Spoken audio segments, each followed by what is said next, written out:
Hey guys, this is your Nintendo Switch weekend review. We'll be covering the 18 games announced for the Switch this week. So let's get started. Our first game announcement is the critically acclaimed roguelike Metroidvania-esque Dead Cells coming to the Switch later this year. Featuring progressive exploration of an interconnected world with non-linear progression and tons of replayability. 7 levels announced that Castle of Heart is coming exclusively to the Nintendo Switch. An action platformer in which you play as a knight to reach the Dark Ruler's castle and free yourself from a curse. Featuring over 20 levels and HD Rumble support. Flint Hook is also coming to the Switch later this year. Limited Run Games is teaming up with Tribute Games to release this fast action platformer with roguelike elements in a physical format, where you become space's greatest pirate with your hookshot, pistol, and slow-mo powers to collect all the treasure. PixARK is coming to the Switch later this year, an open-world voxel-based sandbox survival game set in the same world as Ark Survival Evolved, featuring single and online multiplayer modes with procedurally generated worlds which allow players to construct whatever they can imagine.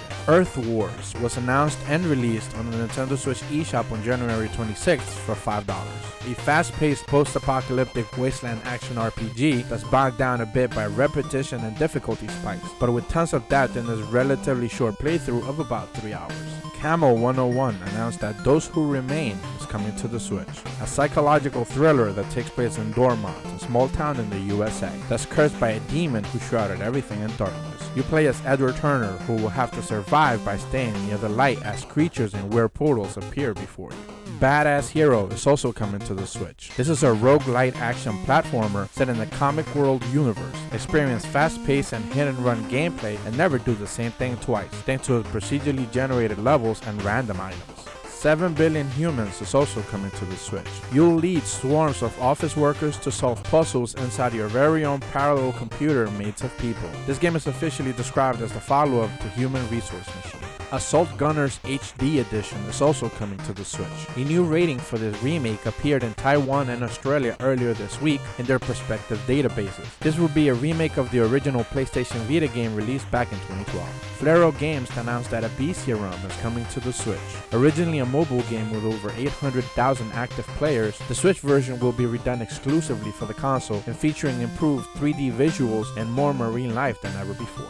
Eternal Blade is coming to the Nintendo Switch eShop on February 1st. This is a sequel to Eternal 2, which is already in the works and confirmed for the Switch. In this game you play as Frigid, which travels with the unknown weapon called the Eternal Blade, as she took to take revenge on Beladim, the Lord of the Mist, who destroyed her village and killed her tribe. Frederick 2 Evil Strikes Back is coming to the Switch in February. This is a direct sequel to Frederick Resurrection of Music, which released back in December, featuring 10 challenging musical duels and a quirky story. Miles and Kylo are also coming to the Switch eShop in February. This is a classic platformer where you play as Miles and you take your time to collect everything in sight. This game looks reminiscent of Kid Trip, that's because it's made by the same developer. Suicide Guy is also coming to the Switch later this year. This is a first-person action puzzle game that takes place in the world of dreams. The person you play as actually can't wake up from his dreams, so it'll be your job to help him. Danger Mouse, the Danger Games from 9th Impact Studios is also coming to the Switch.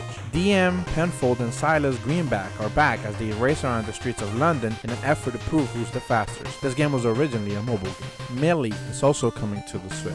This joyful, casual puzzle game that will tease both your wits and your memory will have you controlling a millipede in over 90 traverse levels. Mad Carnage is coming to the Switch eShop on February 2nd. This is a strategy title in which you can control cars, each with their own unique weapons and gameplay mechanics, featuring over 20 levels in single player and 8 maps for local multiplayer. And the last game announcement we'll be covering this week is Rhythm Doctor, coming to the Switch later this year. Announced on Twitter, this is a one-button rhythm game in which the goal is to hit the appropriate button on the 7th beat. And that's all the games we'll be covering this week. As per always, thank you guys so much for watching. I really appreciate the support. Be sure to leave a like and subscribe, but don't forget to come back next week for another Nintendo Switch weekend review. See ya!